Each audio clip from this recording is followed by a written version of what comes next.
Olá, boa noite, comunidade do GELAC, Grupo Espírita Luz, Amor e Caridade. Então, Edivaldo César, estou aqui mais uma vez atendendo ao convite amoroso da casa através da nossa amiga e irmã Lon, para que possamos tecer comentários sobre o que é o Espiritismo. Uma forma de contribuição, mais uma vez, com esse momento doutrinário, via virtual, salão virtual do GELAC. Então, um abraço a todos e a todas que nos assistem neste momento, especialmente a família GELAC, a quem convidamos nesse instante para que possamos fazer uma prece, buscando o contato com o nosso amigo, irmão e mestre Jesus de Nazaré, lhe agradecendo pelas oportunidades que estamos vivenciando no educandário Planeta Terra, sob a supervisão amorosa desse mestre irmão e todos os seus assessores espirituais que dirigem, que orientam as diversas instituições que se encontram na Terra com o objetivo de auxiliar o nosso crescimento espiritual. Senhor e Mestre Jesus, te agradecemos, Senhor.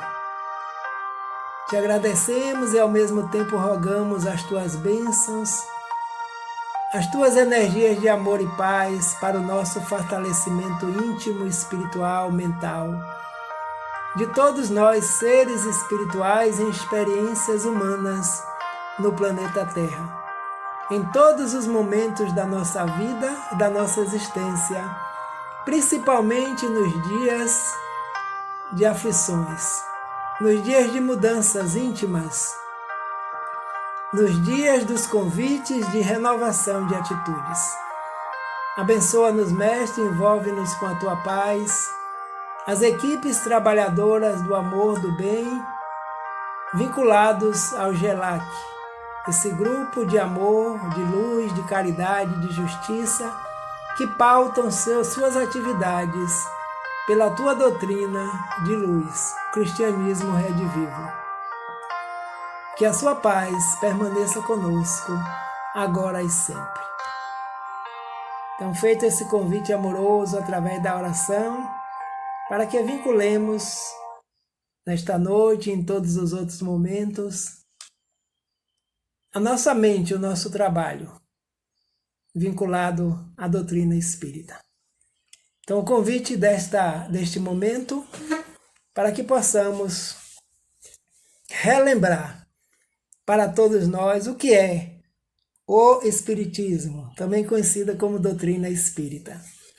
E começamos fazendo uma situação histórica, a época em que se deu o surgimento do Espiritismo como doutrina.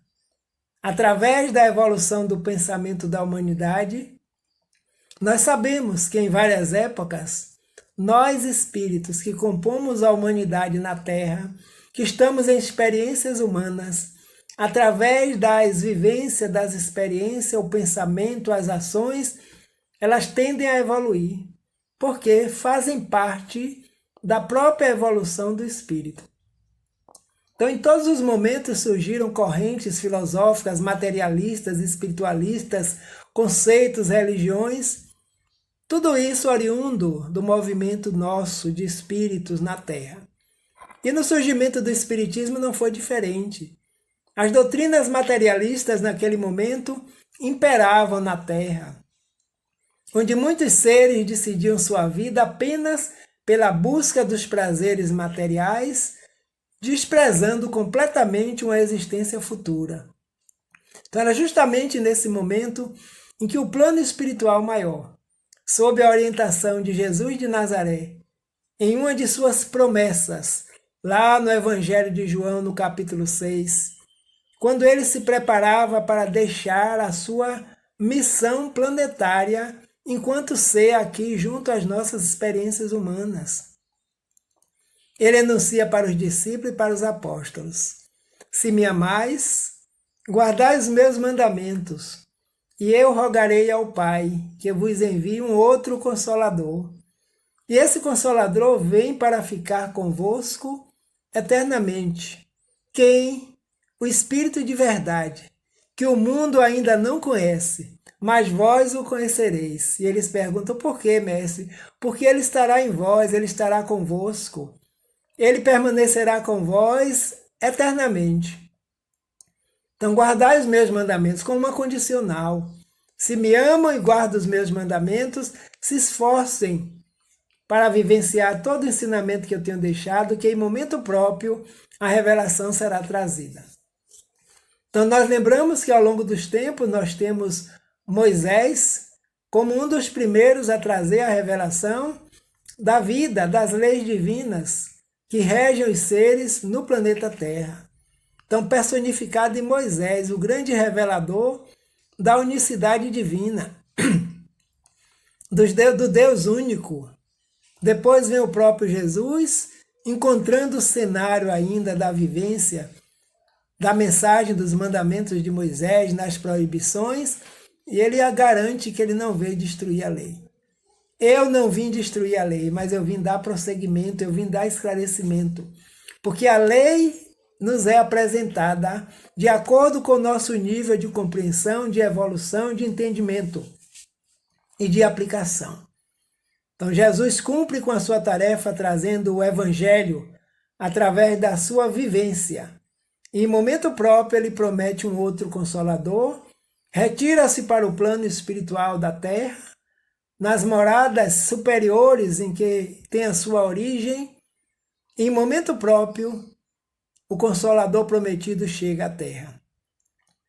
Um chamado para o alerta de nós, seres que nos encontrávamos e estamos ainda na terra, para nos alertarmos sobre a vida, que a vida não começa e não termina aqui, que a vida vai muito mais além do que nós podemos imaginar. Então era justamente na época, no século XIX, o cenário das doutrinas que se espalhavam por toda a Terra, como ainda existem. E esse movimento espiritual, independente dos homens e seres encarnados, estava se elaborando no plano espiritual. E muitos seres foram convocados para desempenhar tarefas diante dessa promessa. E nós começamos a falar de espiritismo, precisamos trazer os acontecimentos do século XIX, exatamente. E um desses acontecimentos são os fenômenos de Hydesville, as manifestações espirituais e a história da família que ficou famosa, conhecida como a família Fox. Hydesville, um condado nos Estados Unidos de Wayne, um vilarejo onde suas casas eram construídas de madeira. Em determinada localidade, no seio da família Fox, manifestações começaram a acontecer que até então ninguém sabia de sua origem.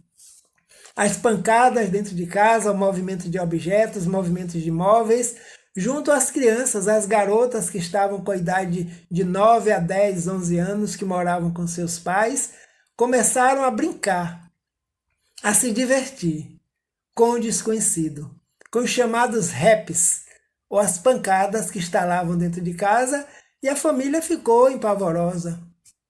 Uma família de protestantes. Essa família era constituída do Sr. Fox, da senhora Margaret Fox, aqui está a família, e de Leia, filhas do casal, Margaret, Kate, que tomavam conta da casa quando os pais não estavam presentes, porque eles viviam na igreja. E foi lá nesse cenário que esses fenômenos começaram a acontecer, chamar a atenção a ponto de a senhora Fox ter a ideia de fazer perguntas para saber o que estava acontecendo.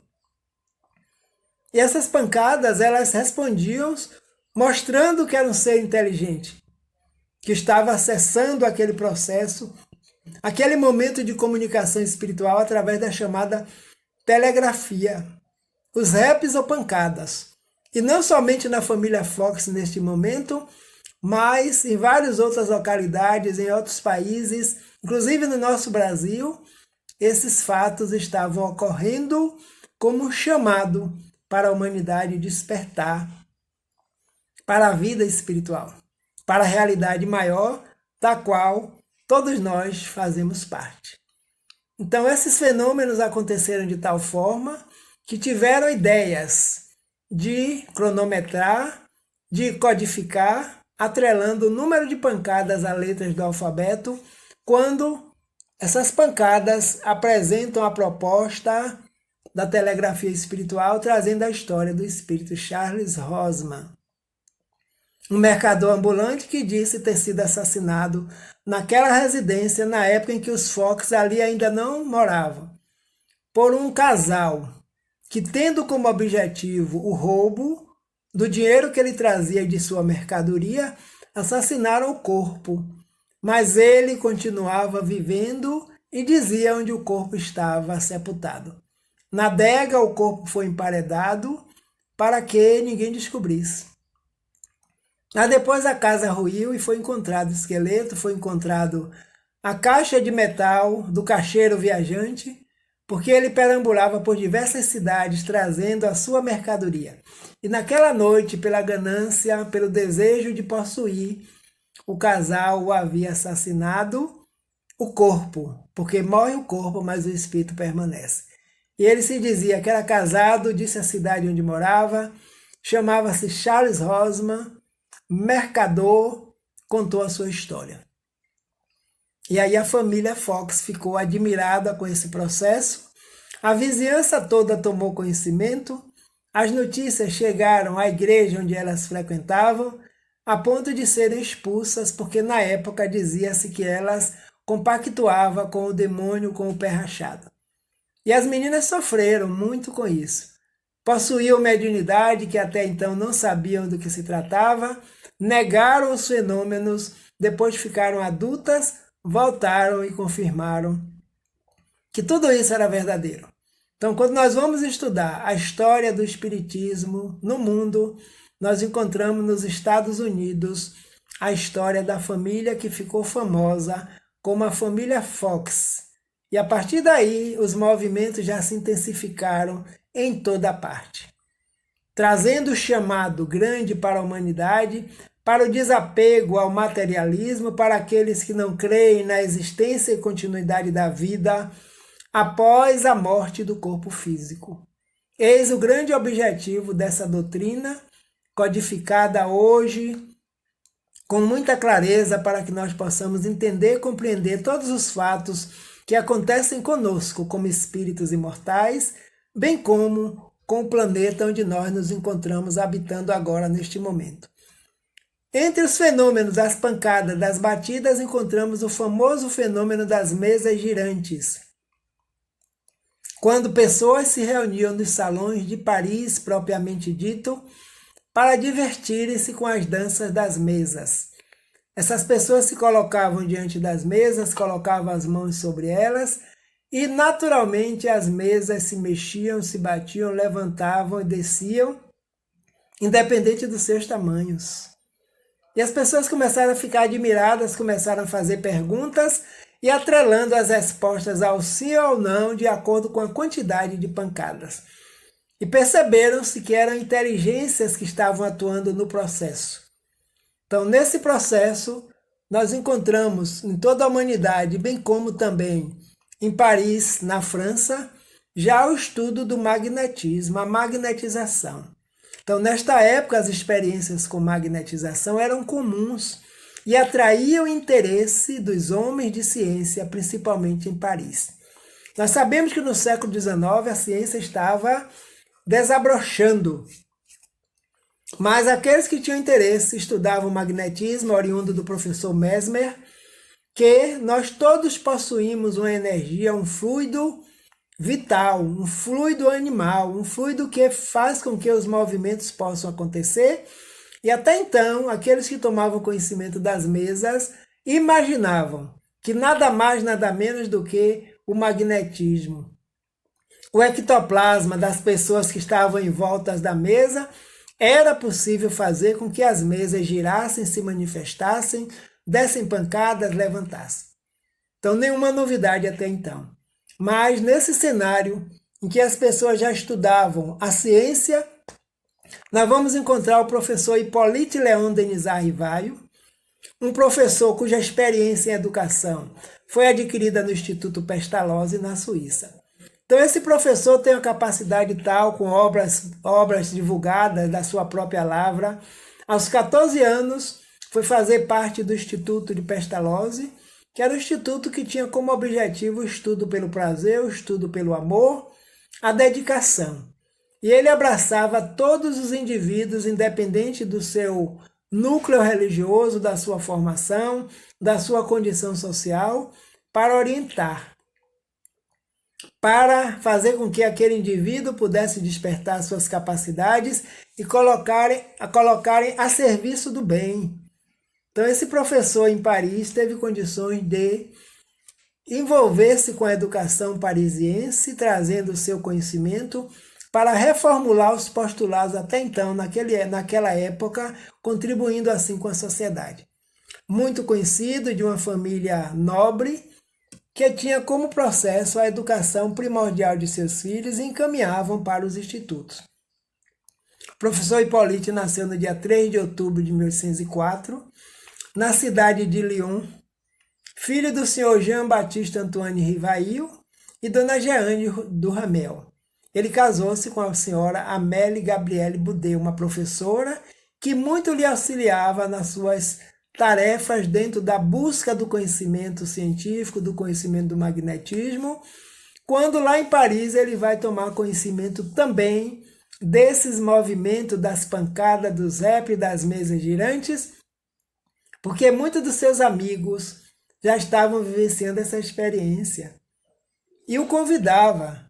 E ele ficou motivado nesses convites porque as pessoas que o convidavam eram pessoas que tinham uma moral, uma conduta ilibada, que não estavam brincando com as coisas de ordem material ou de ordem do desconhecido. Esse professor iniciou seus estudos em Lyon e completou em Verdun, na Suíça, sob a direção célebre e inesquecível do professor Pestalozzi, o teórico que incorporou o afeto à sala de aula.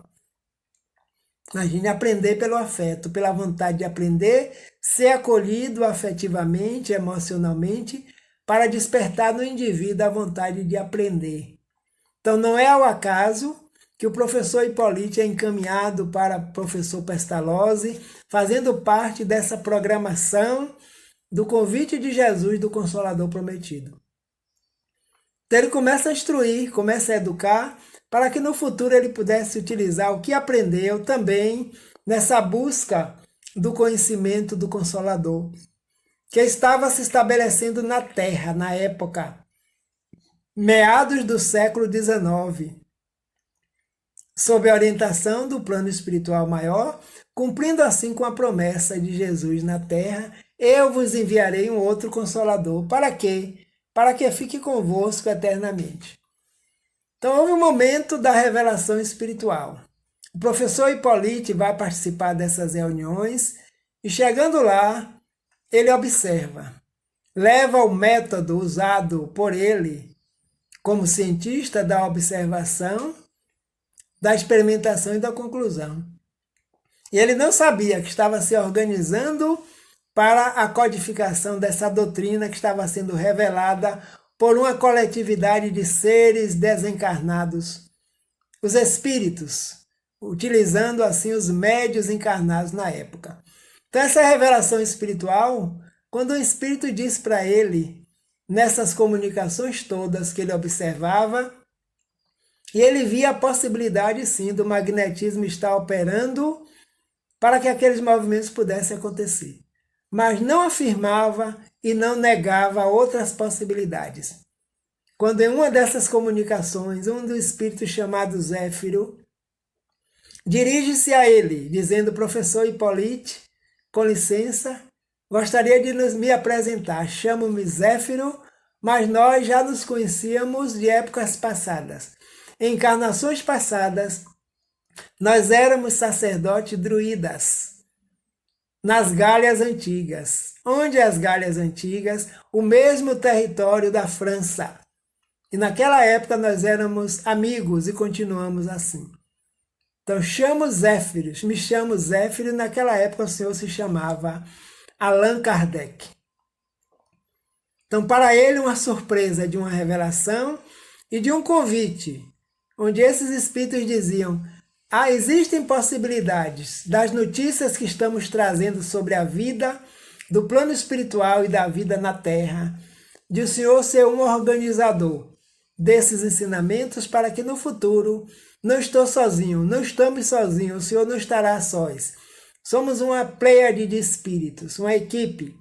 Estamos na Terra com esse objetivo de alertar a humanidade para a vida espiritual além da matéria. E o senhor pode ser o organizador desses ensinamentos. Agora imaginemos nós participarmos de uma reunião que nós ainda não conhecíamos e ter uma revelação espiritual de um convite, que nós poderemos ser um desses organizadores. Já pensaram? Já imaginaram? Foi o que aconteceu com o professor Hipólite. E ele, no mesmo momento, teve a oportunidade de questionar e dizendo: já que vocês vêm como espíritos trazer essas revelações, e se eu não tiver condições, se eu não desejar fazer esse trabalho, eles disseram: não tem problema, porque é um trabalho de ordem divina. E a hora chegou, porque a humanidade está amadurecendo a tal ponto que as revelações chegam cada uma no seu momento. A primeira revelação com Moisés, depois vem Jesus trazendo o Evangelho e agora essa doutrina que está sendo começada agora nesse momento, revelando as leis naturais. Existem outras pessoas encarnadas que estarão em condições de fazê-lo caso o Senhor não deseje. E ele refletiu, sentiu no íntimo da acústica da própria alma que aquele convite era um convite que fazia parte da sua programação reencarnatória e abraçou a proposta.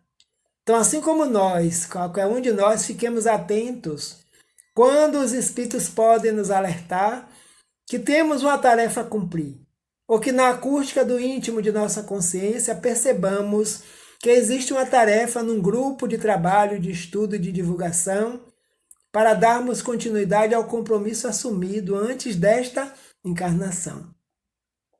Graças a Deus, o professor Hipólite abraçou a proposta e começou a trabalhar com esses 3 métodos que são oriundos da ciência da época. Observação. Não vou concluir nada, observar. Depois começou a experimentar para depois concluir. Observar o movimento das mesas, observar as escritas das pessoas que estavam presentes, porque os próprios espíritos disseram: peçam que tome lápis, papel, caneta, que nós vamos escrever. E escreviam impulsionadamente, sem passar pelo crivo da razão, daqueles médios da época, que foram diversos, em toda parte. Jovens, adultos, homens, mulheres, independente. E começou a experimentar. Nas questões, já não pedia que as pessoas falassem, que as pessoas pensassem no que gostaria de perguntar e as respostas vinham por escrito. Ou pelo fonador, o órgão fonador, pela psicofonia daqueles médios espíritos respondendo. E aí ele começa a concluir todo o trabalho de dedicação, de amor e de amparo, porque os espíritos disseram: o Senhor nunca estará sós para realizar essa tarefa divina. Nós estaremos com o Senhor e com todos aqueles que desejem contribuir para essa revelação espiritual, porque a humanidade agora está num patamar que já pode receber esses ensinamentos que foram prometidos lá no passado, com o Mestre Jesus de Nazaré, quando aqui esteve. Então esse é o processo de contribuição dessa doutrina que começa a se ampliar. E diante das revelações do estudo, os espíritos foram orientando para os princípios fundamentais que compõem o espiritismo. Deus, criador e mantenedor da vida, a causa de tudo. E a criação, 2 princípios, o princípio material, fluido cósmico universal, e o princípio espiritual, que daí dá origem ao ser inteligente. A evolução e a comunicabilidade dos espíritos. Então, Deus como criador e mantenedor da vida, que é a primeira das perguntas do Livro dos Espíritos. que quando Allan Kardec, após coletar todo o material em todos os locais, onde ele sabia que existiam grupos fazendo essas experiências, ele encaminhava questões. E as respostas vinham diferenciado da língua, da letra com que as pessoas se comunicavam, mas a essência era a mesma. Então, com isso, ele busca ter um controle universal dos ensinamentos dos espíritos, porque não era apenas um, mas uma coletividade. Então, no momento de organizar o livro dos Espíritos, ele nos conta lá no livro Obras Póstumas que teve uma grande dúvida. Por quê? Porque os Espíritos trouxeram ensinamentos sobre tudo, sobre as leis morais, sobre a vida, sobre a morte, sobre Deus, sobre reencarnação, sobre obsessão, sobre pensamento, sobre justiça. E ele ficou naquele grande momento, numa dúvida, por onde começo? Então, como os Espíritos já haviam dito a ele, quando necessitar de ajuda, peça ajuda através da oração, que nós estaremos presentes. Então, assim acontece. Ele ora pedindo ajuda a Deus e à equipe espiritual, e ele nos revela que ouviu como na acústica da própria consciência, uma voz no íntimo que lhe dizia assim: a humanidade nesse momento está voltada para o materialismo. A humanidade esqueceu da existência de Deus. Então começa falando para a humanidade sobre Deus.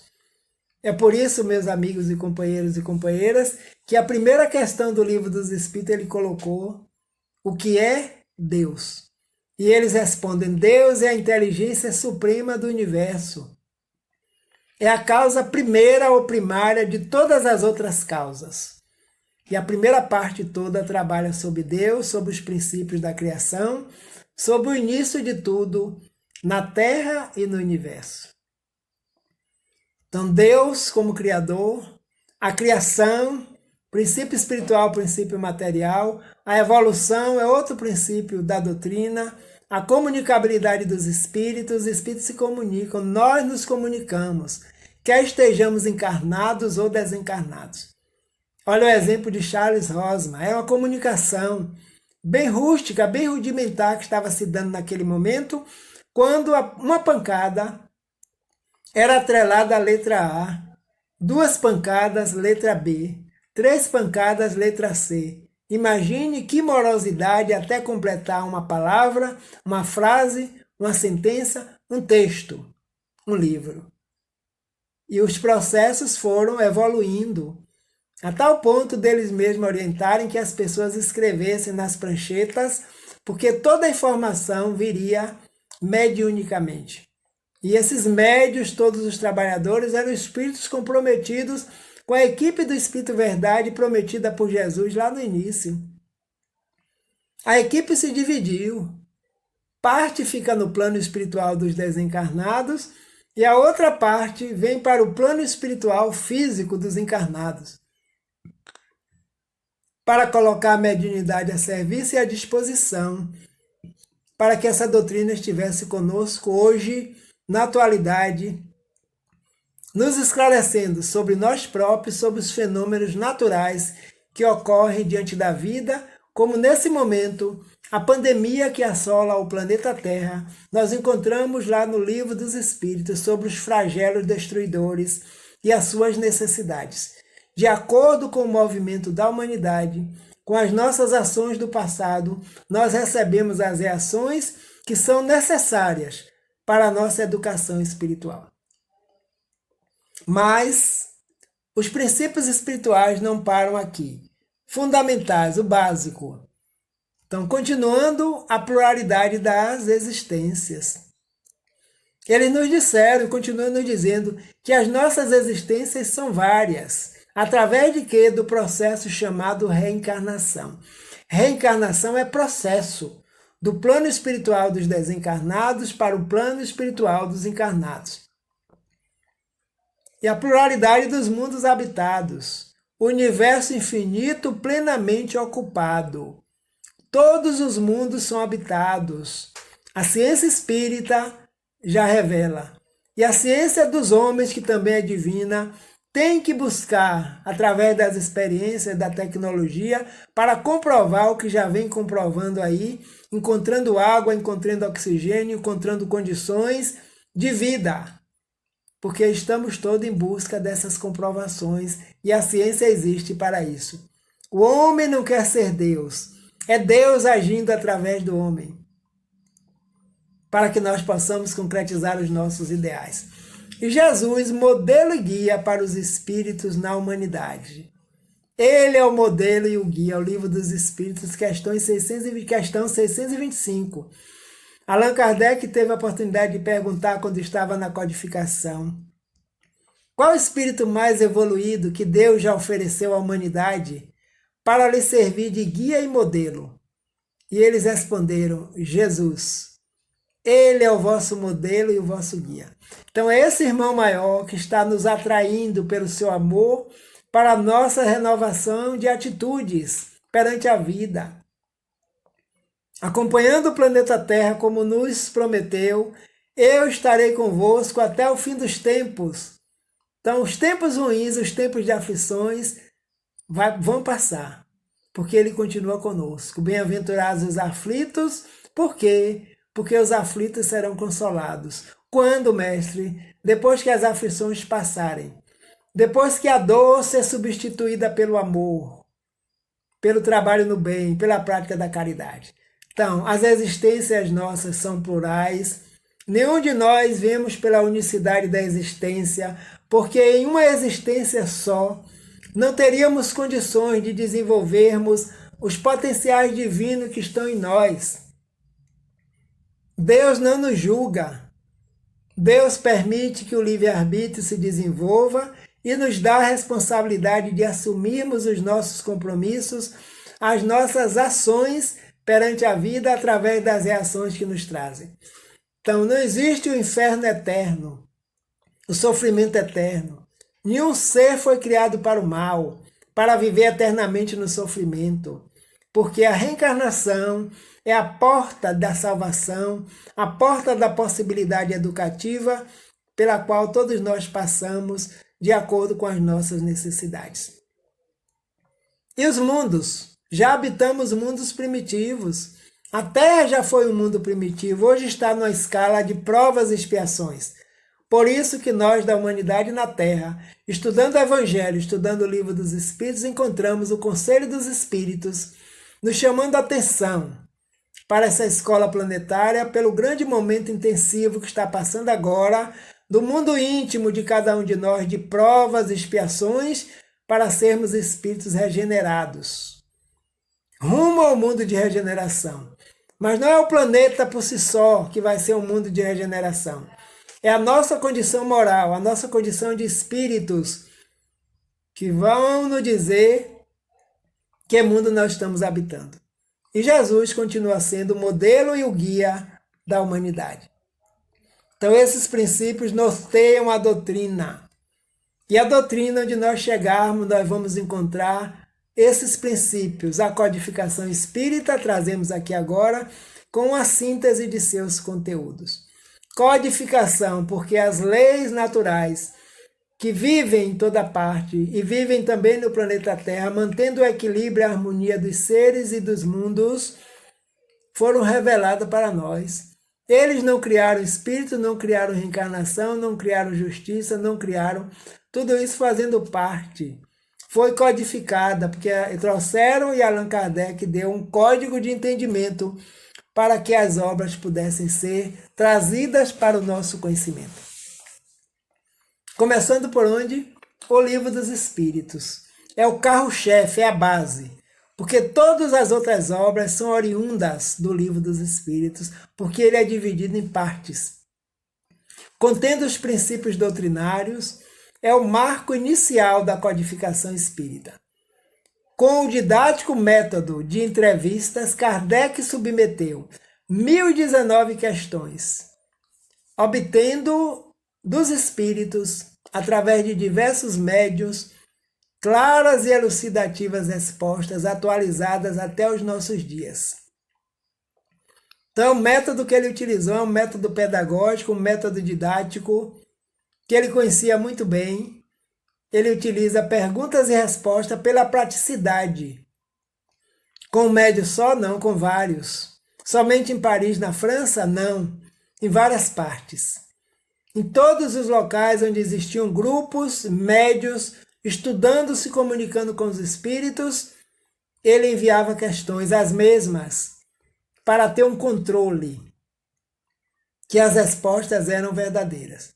Na primeira edição do Livro dos Espíritos, 18 de abril de 1857, eram apenas 501 questões, imagine. Depois ele reviu todo o processo, juntamente com o apoio da equipe espiritual, dos médios que trabalhavam com ele, e lança uma segunda edição, que é atual, 1019 questões. Algumas obras trazem 1018 porque houve uma falha na impressão, mas hoje já chegaram-se a um acordo que realmente são 1019 questões e vai muito mais, porque algumas delas têm subdivisões, com itens A, B e C tratando do mesmo tema. Então, a obra fundamental da doutrina por onde nós começamos a estudar Espiritismo, o Livro dos Espíritos. É uma obra dividida em 4 partes, abrangendo os temas fundamentais da nossa vida. Ou seja, 1857, século XIX, do que a humanidade já pode tomar conhecimento, aprofundando seus estudos para entender, compreender e aplicar essa revelação que nos chega. Nos dias de hoje, quase 164 anos depois, outras revelações vieram, porque nós, espíritos, já estamos muito mais maduros do que naquela época. Então é assim que a lei divina chega a nós da humanidade, em períodos, em épocas, de acordo com o nosso desenvolvimento espiritual. Possivelmente, após esse momento, outros virão, de acordo com as nossas necessidades. Primeira parte do Livro dos Espíritos, as causas primárias. Trata de quê? De Deus, do universo, da criação e do princípio vital. Como falei, a única pergunta que todos nós sabemos de cor. A primeira pergunta do Livro dos Espíritos é: o que é Deus? E olha como ele perguntou. Ele não perguntou quem é Deus, porque Deus não é personalidade, Deus não é espírito, Deus é causa. A causa primeira de tudo que existe. Por que o planeta existe? Por que o universo existe? Por que nós existimos? Por que o reino animal existe, o reino mineral, o reino vegetal, o reino hominal? E nós vamos atingir o reino angelical, oriundo de Deus, a causa. Somos espíritos imortais para vivermos na eternidade. Jamais desapareceremos do universo, que é criação também do divino. Segunda parte do Livro dos Espíritos fala do mundo dos espíritos. Fala sobre a imortalidade da alma, da natureza nossa de espíritos e nossas relações com o homem enquanto encarnado e a reencarnação. Imortalidade. Por que somos imortais?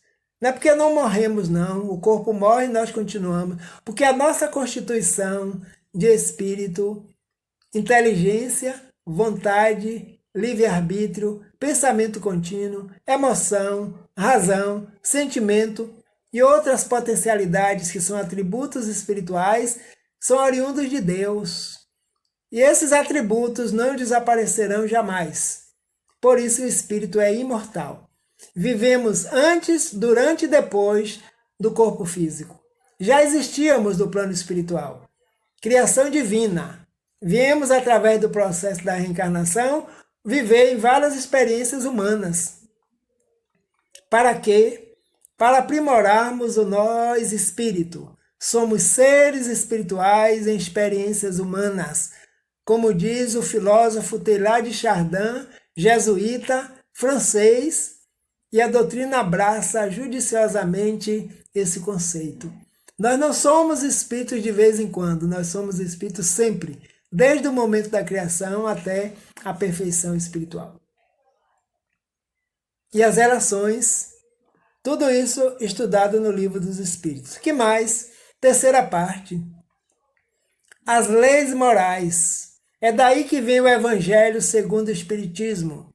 sendo Jesus considerado o modelo da perfeição moral para a humanidade. Todos os outros seres que vieram à Terra, que estão chegando como missionários, fazem parte da equipe espiritual de Jesus. Todos os que passaram em épocas outras, em momentos outros junto à humanidade, cada religião que convive no seio da humanidade, trazendo as revelações, o aprimoramento, todas têm objetivo e estão vinculados a ele, o mestre, modelo e guia da humanidade. Então, as leis morais, a lei natural, dizem eles a Kardec e para nós, é a única necessária para a nossa felicidade. Não somos felizes quando dela nós nos afastamos, pelos atos, pelos pensamentos, pelas atitudes. Então, a terceira parte deu origem ao chamado Evangelho segundo o Espiritismo.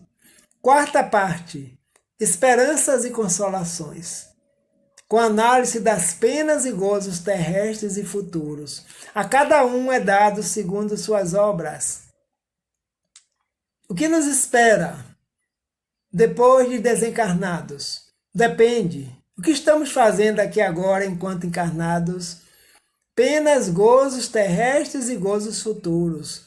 Tanto o indivíduo quando encarna traz sua bagagem espiritual para se depurar nas expiações e nas provas, como também trazemos potenciais já desenvolvidos. O bem, o amor, a bondade e a vida nos presenteia com tudo que nós precisamos para evoluir.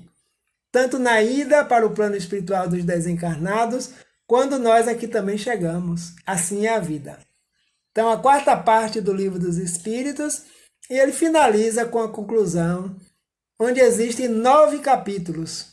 E esses 9 capítulos trazem considerações de Allan Kardec, trazem considerações dos espíritos codificadores, João Evangelista, o Espírito Amigo, todos aqueles que partilharam, Fénelon, Swedenborg, Paulo, o Apóstolo, vem dar suas conclusões para fechar a obra que Kardec concluiu, mas que não continuou, porque depois ele retorna ao plano espiritual em 1869, e os espíritos já haviam dito, o senhor não vai concluir o trabalho, mas verá no futuro a propagação dessa doutrina pela Terra. E outros médios vieram para darem o que? Continuidade, dar esclarecimento. Hoje, atualmente, lembramos do nosso irmão Chico Xavier aqui no Brasil, um arauto de Cristo, que dedica sua mediunidade para consolidar os ensinamentos espirituais. Então é o Espiritismo, meus irmãos e amigos, essa doutrina que nos chega para a nossa vida. Outra obra, Livro dos Médios, lançada em 1861. Qual o objetivo do Livro dos Médios? A parte experimental. As relações dos espíritos através da mediunidade. É um roteiro para médios e dirigentes das reuniões mediúnicas. Todos aqueles que estão trabalhando nesse potencial que é a mediunidade precisam conhecer a obra, o Livro dos Médios. E a partir daí outras obras que vieram atreladas ao Livro dos Médios. E todo que deseja conhecer a doutrina, lógico, temos que estudar a codificação como um todo. Por isso que em todas as casas espíritas existem grupos de estudos, palestras, seminários, reuniões doutrinárias. As reuniões doutrinárias são o corpo espiritual de uma casa espírita, que é divulgação para todos aqueles que desejam conhecer a doutrina e que para lá se dirigem, por livre e espontânea vontade, pelo saber, pelo querer conhecer, ou por alguma necessidade de tratamento, de atendimento, mas precisamos ser esclarecidos primeiro, que o primeiro medicamento, o primeiro tratamento espiritual para conosco é conhecereis a verdade, e a verdade vos libertará. Palavras do nosso Mestre Jesus. E a verdade são os esclarecimentos que nos chegam ao longo dos tempos, não é isso? Depois vem o Evangelho segundo o Espiritismo, lançado em 1864, onde Kardec submete para trazer as explicações máximas morais de Jesus, convidando-nos a vivenciá-las no nosso dia a dia, expondo a razão e ao sentimento. A parte moral dos ensinamentos de Jesus. ele teve a oportunidade de também perguntar para os espíritos qual seria a nova moral ensinada por essa revelação, por essa doutrina. E eles disseram: moral nova nenhuma. Estamos atrelados a uma promessa de Jesus feita há muito tempo atrás, há mais de 2000 anos, o Consolador prometido. Então, a moral ensinada pela doutrina é a moral cristã. Por isso que a doutrina espírita é uma doutrina cristã.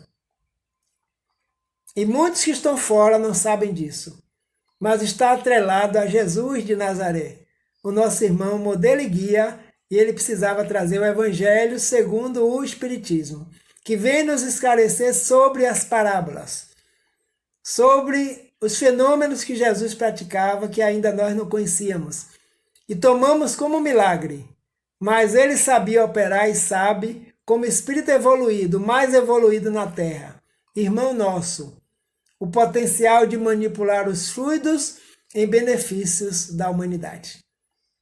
Então, eis o Evangelho segundo o Espiritismo, explicando as máximas morais do Cristo Jesus, e para isso convidando se nós possamos vivenciá-la no nível que nós nos encontramos, de acordo com a nossa compreensão, porque é através da vivência que nós estamos evoluindo para o bem e para o aperfeiçoamento espiritual.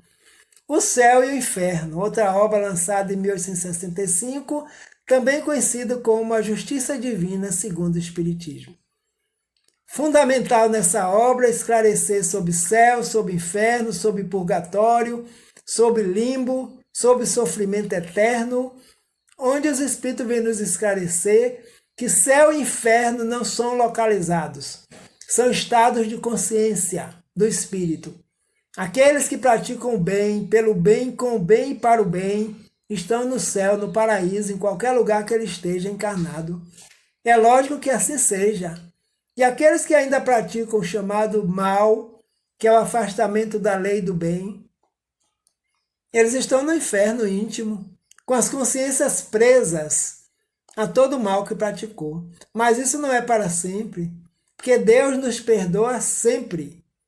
No Pai Nosso, Jesus nos ensina: Pai, perdoai as nossas ofensas.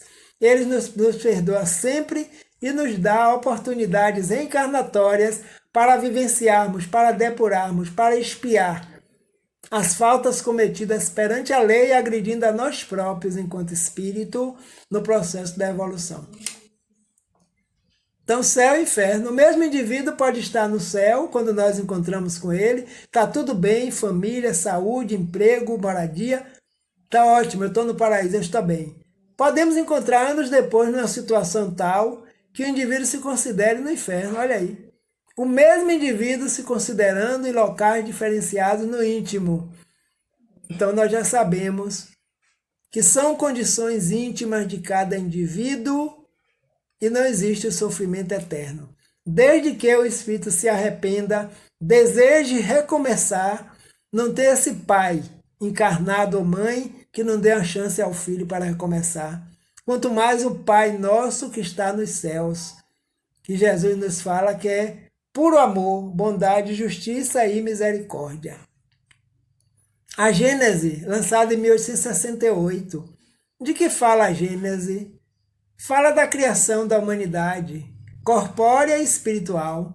Tem a Gênese material e a Gênese espiritual. E do mundo material, a revelação espírita lança intensa luz sobre essa grande questão. Fala sobre os milagres e as profecias no sentido amplo e em particular no Evangelho. Como Jesus acalmou as tempestades no barco. Como Jesus auxiliou Lázaro voltar à vida do corpo. Porque o corpo não tinha morrido. Lázaro teve um ataque profundo que o espírito não conseguia voltar, embora ligado ainda perispiritualmente ao corpo material, por si só não conseguia. Então lembramos de Marta e Maria, que envia o convite chorosa. Jesus não estava em Betânia, estava em outra localidade. Diz ao mestre que o amigo dele, Lázaro, já foi sepultado há dias. E quando Jesus recebe o comunicado, ele diz: vai, diz a Marta e Maria, que o sono de Lázaro não é sono de morte. e eu estarei com eles em breve. Dias depois, Jesus retorna a Betânia, e elas chorosas, lastimando: ó mestre, é tarde. Já fazem dias que Lázaro foi sepultado. Mas naquela época o sepultamento era diferenciado. Não se colocavam como se colocam hoje os corpos sobre a terra, mas sobre uma pedra enrolado em gases, tipo um material, como se fosse gases, numa caverna, e essa caverna tinha a porta fechada. E o mestre vai até lá, vamos. E todos foram para ver esse fenômeno, o que é que ia acontecer. Os fariseus foram para ver a derrota do Cristo de Nazaré. Só que eles não se davam conta que mestre é mestre. Jesus jamais assumiria uma missão planetária imensa se não tivesse capacidade para tal, enviado do Pai Celestial. Então ele busca o concurso dos amigos: tirai a pedra, a primeira palavra de ordem. Eles tiraram a pedra, o mau cheiro exalava, porque outros já tinham sido sepultados. Desenfaixai-o. E eles entraram, desenfaixaram o corpo, e ele chama: Lázaro, vem para fora. Vem das sombras para a luz. E Lázaro toma consciência, retorna ao corpo, que ainda não havia perdido a vitalidade. Porque se o corpo tivesse morrido, perdido o fluido vital, Jesus não veio derrogar a lei. Nem ele não faria Lázaro retornar espírito, porque espírito não habita corpo sem vida. E Lázaro chega e todos ficam inusitados com o fenômeno que entrou para o Evangelho como milagre da ressurreição. Mas milagre porque nós não conhecíamos como o Mestre operava. Como o Mestre opera. E até hoje ele continua operando, nos convidando a sair das sombras para a luz. Então esse é um dos casos que a Gênese vem nos esclarecer para que nós continuemos com esse consolo da vida que é a doutrina dos Espíritos. Trouxe aqui também, amigos e amigas, obras relacionadas com a codificação espírita. Então, na codificação, o Pentateuco, Livro dos Espíritos, Livro dos Médiuns, Evangelho, Gênese, Céu e Inferno. Kardec não teve tempo de concluir uma obra que ele estava escrevendo, porque um aneurisma se rompeu e o corpo perde a vitalidade e ele retorna ao plano espiritual dos desencarnados. E o material ficou lá todo guardado. No futuro, seus amigos e suas esposas, sua esposa, melhor dizendo, Dona Amélie Gabriele Boudet, juntamente com os membros da Sociedade de Estudos Parisienses, reúne esse material e lança uma obra em homenagem a ele, o grande codificador da doutrina, o patrono desse trabalho. Então aqui nós temos uma obra chamada O Principiante Espírita, que contém a biografia de Allan Kardec, a introdução ao conhecimento do mundo invisível pelas manifestações espíritas e o resumo da doutrina espírita. O Principiante Espírita, para aqueles que queiram ler junto com a obra O Livro dos Espíritos, essa obra que ele coloca para que aqueles que quisessem começar estudando a doutrina pudessem compreender melhor. Então, de certa forma, fazendo parte da extensão do conhecimento da codificação. Aqui nós temos o que resume os meios para as respostas a primeiras objeções. O que é o Espiritismo? O que é o Espiritismo? Ele escreve dando respostas às objeções que não deixaram de lhe fazer, lógico. Encontramos reunidos em um quadro restrito e sob um mesmo exame os princípios que eles não devem jamais perder de vista. São os princípios doutrinários também que são trazidos nessa obra, o que é Espiritismo, que é o tema dessa nossa palestra, dessa nossa doutrinária. O Espiritismo em sua mais simples expressão e resumo da lei dos fenômenos espíritas. Então, como ocorrem os fenômenos espíritas? Tem uma lei que faz com que isso ocorra, porque os espíritos operam, tanto na matéria como fora dela. Então, nós não agimos somente quando estamos encarnados, não. Agimos também quando estamos desencarnados. Então, é outra obra que faz parte do processo, que precisa ser lida, estudada, formar-se um grupo de estudos para estudar o que é Espiritismo, principalmente para os grupos que estão iniciando e para todos nós, né? Que nunca será demais estudarmos para esclarecer a nós próprios, a nossa consciência e termos condições de esclarecer outros que nos procuram também.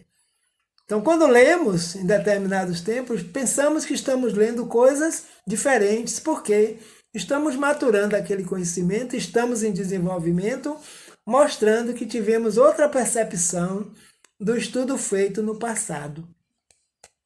A vida é assim. Então, nós continuamos nesse processo sempre. Obras póstumas. É esse livro aqui que eu me referia.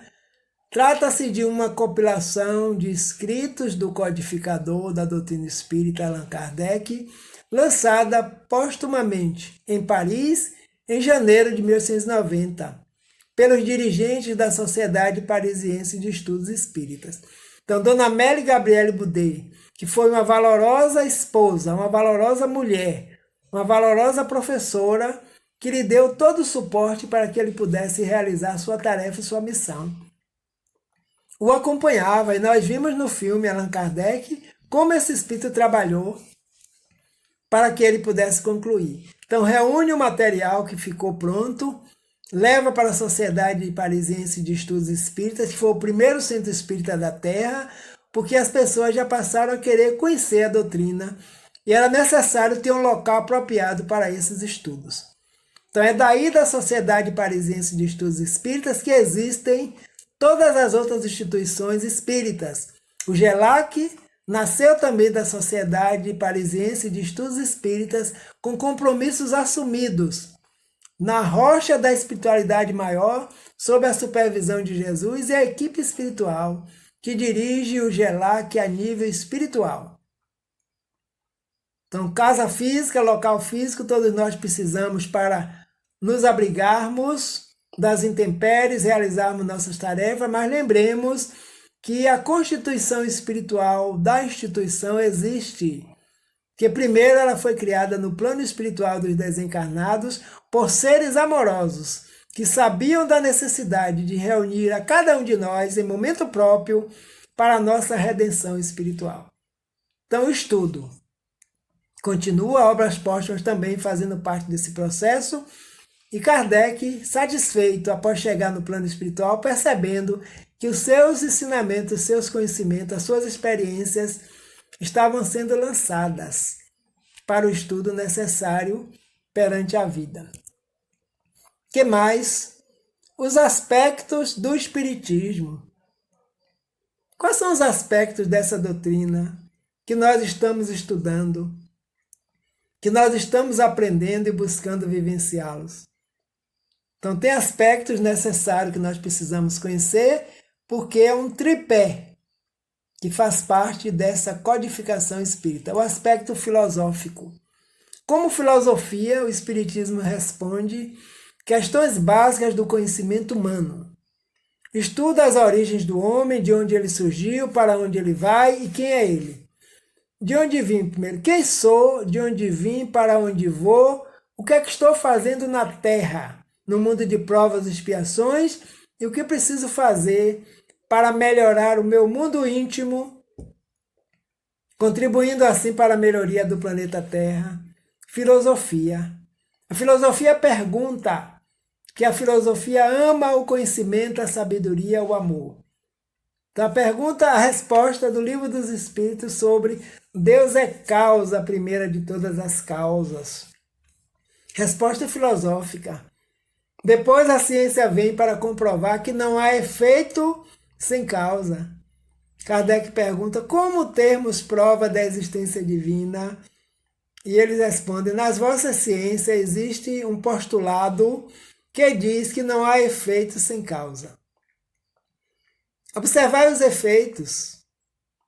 Observai a Terra, os astros, a harmonia, o Sol, o movimento do dia e da noite, da rotação, da translação. São efeitos. Qual a causa? Deus. A causa eterna e imutável. Após esse processo, nós buscamos aqui agora o próximo passo, que é o próximo princípio, Vejamos aqui, filosofia e depois da filosofia o aspecto científico. Porque como ciência, tendo método e objeto próprios, utiliza-se da observação e experimentação, provando a existência, a sobrevivência e a imortalidade do espírito. Por que esse veio científico? Porque na época era muito comum, as pessoas pautavam seus princípios, queriam prova pela ciência. Como Kardec já estudava o mesmerismo, a magnetização, tinha um veio, uma visão científica. Quando ele chega diante dos fenômenos das mesas girantes, dos épicos, das pancadas, ele começa a observar. Observa, experimenta para depois concluir. O cientista não nega nada sem ter prova, também não afirma. Ele vai sondar, vai observar, vai estudar. Não crê simplesmente por crer, porque alguém lhe disse. Já diz lá nessa época que a fé cega é uma fé morta que não produz. Então fiquemos atentos ao bom senso de Kardec na codificação espírita. Então por isso o aspecto científico, experimentação, até hoje. O laboratório mediúnico de uma casa espírita é um experimento, onde o indivíduo começa a fazer um curso de mediunidade porque tem alguns indícios, começa a se perceber, começa a desenvolver, começa a educar-se. E com o tempo, um médio educado analisa suas próprias potencialidades. Então foi um laboratório que ele vivenciou e experimenta. E a imortalidade, porque nós trazemos conhecimentos que não foram adquiridos agora, neste momento, nesta encarnação. E o aspecto religioso. De que forma, como religião, ele busca manter integrado o ser humano ao Criador? Através de quê? Da compreensão e vivência de suas leis. Não com o objetivo de religar, porque o espírito jamais se desligará do Criador. O Criador jamais se desligará da criatura. Então, manter essa ligação consciente da existência do divino em nós através da compreensão. Através da obediência e da resignação. A obediência é o consentimento da razão. E a resignação é o consentimento do coração. A obediência nos diz que existem leis que regem o universo, que nos regem. Existem causas para que a pandemia esteja assolando o planeta neste momento. Tomemos cuidado, nos preservemos. Tomemos os cuidados necessários que os órgãos da saúde têm nos orientado. Então isso é obediência, sabendo que tem uma lei operando. E a resignação é uma força ativa, não é uma força passiva, que deixa-nos de braços cruzados para que as coisas possam acontecer. Vamos nos modificar sem revolta no íntimo, porque não adianta estarmos indo de encontro a algo que nós desconhecemos. O vírus está operando. Como sabemos disso? Os efeitos são os corpos que estão sendo aniquilados e os espíritos que estão retornando ao plano espiritual. Mas a doutrina nos diz que esses seres, sejam amigos, parentes, conhecidos, afetos, desafetos, que estão retornando, são espíritos imortais. Estão sendo recebidos por Jesus e sua equipe no plano espiritual. Então isso é compreensão das leis ao qual nós nos submetemos, porque a revolta pode deixar o fardo da experiência cair. E Deus não coloca fardos pesados em ombros frágeis. Já nos dizem todos os dias os mentores espirituais. Então, aspecto filosófico, científico e religioso é o tripé que compõe a doutrina dos espíritos, e não adianta nós querermos ir apenas por uma via, porque a doutrina fica capenga. Nos afeiçoamos, lógico, a determinados ramos, mas a casa espírita precisamos ter unidade doutrinária no científico, filosófico, religioso, moral, artístico, porque a doutrina é única. Define o codificador Allan Kardec o que é o espiritismo, que é a proposta da nossa doutrinária. O espiritismo é, ao mesmo tempo, uma ciência de observação e uma doutrina filosófica, Como ciência prática, ele consiste em quê? Nas relações que estabelecemos com os espíritos desencarnados. Como filosofia, compreende todas as consequências morais que dimanam dessas mesmas relações. Então está aí o conceito, a definição de espiritismo segundo Kardec. Por quê? Não teriam resultados positivos se os espíritos viessem comunicar-se conosco e essa comunicação não tivesse consequências morais, consequências de mudanças, porque não vieram para brincar, vieram para nos alertar, para nos despertar, para a nossa própria condição, nosso autoconhecimento de espíritos que nós somos e dos potenciais que nós dispomos a serviço da vida, porque é o reino de Deus que está em nós, como afirma o nosso irmão e mestre Jesus de Nazaré. Então, a definição do que é o Espiritismo. O Espiritismo é uma síntese do pensamento da humanidade, é fruto do trabalho dos espíritos e progride com a evolução da própria humanidade. Não é ideia de um só homem, nem de um grupo. É mais do que um fenômeno cultural, pois nasce como todo saber da evolução da humanidade. Daí, é uma síntese do pensamento da humanidade naquela época. Então está avançando, o Espiritismo não é uma doutrina fechada. Ela está aberta a acompanhar a ciência, as descobertas, a tecnologia, para que nós possamos avançar como espírito, iluminar as outras ciências que se encontram na Terra, porque faz parte do movimento social, faz parte da nossa evolução espiritual. É um fenômeno cultural como todos os outros fenômenos que já passaram pela Terra, de acordo com a nossa maturidade espiritual, com o nosso conhecimento, com o nosso momento de esclarecimento para a vida, fazendo parte da evolução da humanidade. Então está avançando, vamos avançar. Com o tempo, outros conhecimentos virão, porque não está estanque, não está fechado. Não é fora do Espiritismo não há salvação, é fora da caridade não há salvação.